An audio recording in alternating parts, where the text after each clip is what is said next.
credit to Rob Lanier, their coaching staff, and their players. Rice came in here and played very well. Very disappointed, obviously, in the result of the game.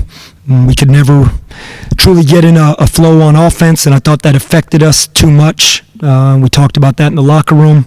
When it's not going your way offensively, and again, a lot of that is Rice and their defense, obviously, but you can't let it affect other parts of the game. And obviously, the numbers tell the story offensively in terms of percentages and whatnot, but you can't let that affect some of the other things that go into trying to win a ball game. Chris, do you feel like the Temple game was a case of beating each other in some regard? Man, I know what, Steven, I didn't think that coming in for sure. I mean, obviously that Temple game stung, but the team responded really well. We were really focused after the game, on the bus after the game in Temple. I mean, we came back the next day.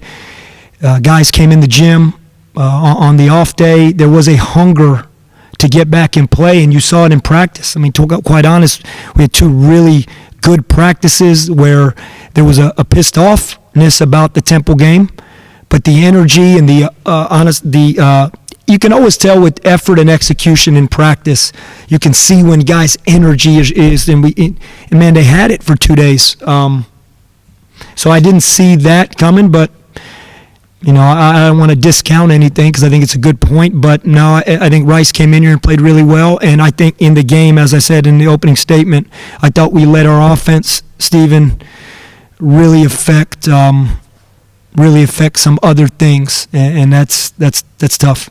When it came to getting offense going outside of CJ and RJ, how much of it do you think was execution on your side versus scheme on their side? Well, we got a lot of the shots we wanted in the first half. Obviously, when you start going to pressing and trapping and trying to play fast because of the score, it's not as much execution. But our execution was actually really, we had 5 turnovers in the first half, really took care of the ball. Very first play of the game, obviously, we have a design play. We get a shot at the rim. We had 2 other layups at the rim from 2 of our leading scorers, RJ and Jordan, design plays. CJ goes 8 for 13.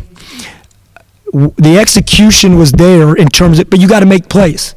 You got to make plays. I thought CJ played. I think it's tough. I mean, I think RJ played his heart out, but 5 of 17 is tough in terms of they were getting the ball out of CJ's hands with the traps. And the way you make a team a little bit more hesitant about trapping is if you can score off the trap, off the numbers on the backside.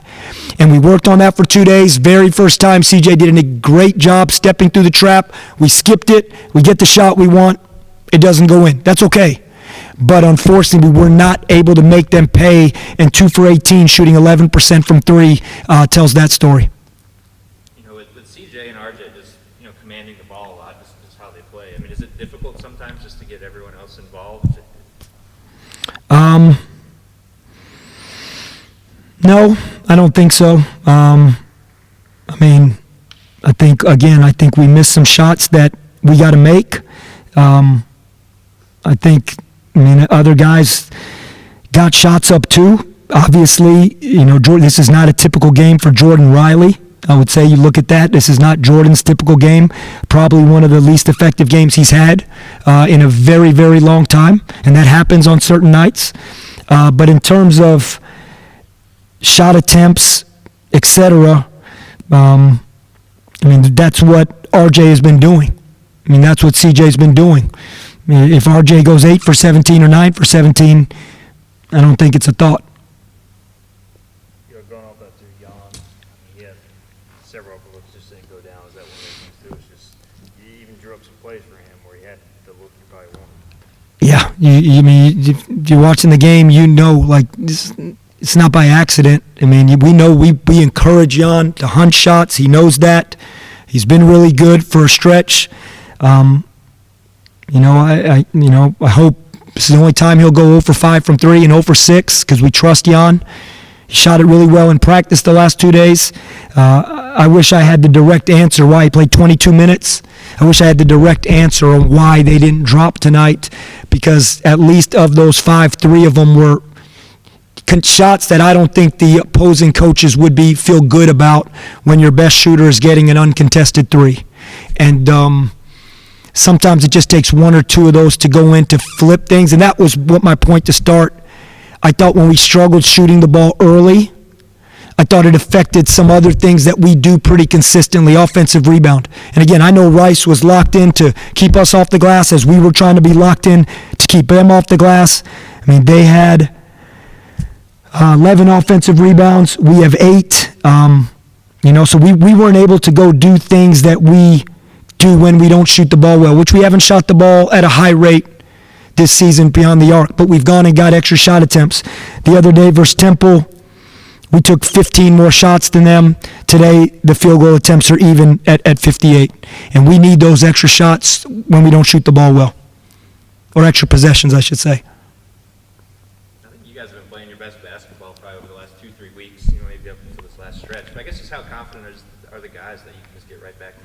I mean, I think it's a disappointed locker room. I think this team is a resilient team because we've had some other tough stretches and we bounced back, and I would agree with you. I think overall, even through Temple, I mean, we really played 40 minutes of pretty good basketball versus Temple, maybe as good as we have played all year in terms of execution and what we did. Again, I think go back into that game, not to relive it, but I think Jamal Mashburn is as good as any player in the league, and as he's on the top 10 point guard list for the country in terms of best point guards in the country.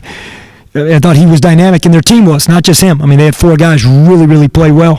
But that being said, I thought from a game standpoint, to go in, a team that's undefeated at home, one of the upper echelon teams in the league in our second matchup, and really we controlled most of the game. We just couldn't close it out on the free throw line, and it goes to overtime, and they made 4 or 5 of their last threes of their last 6 attempts.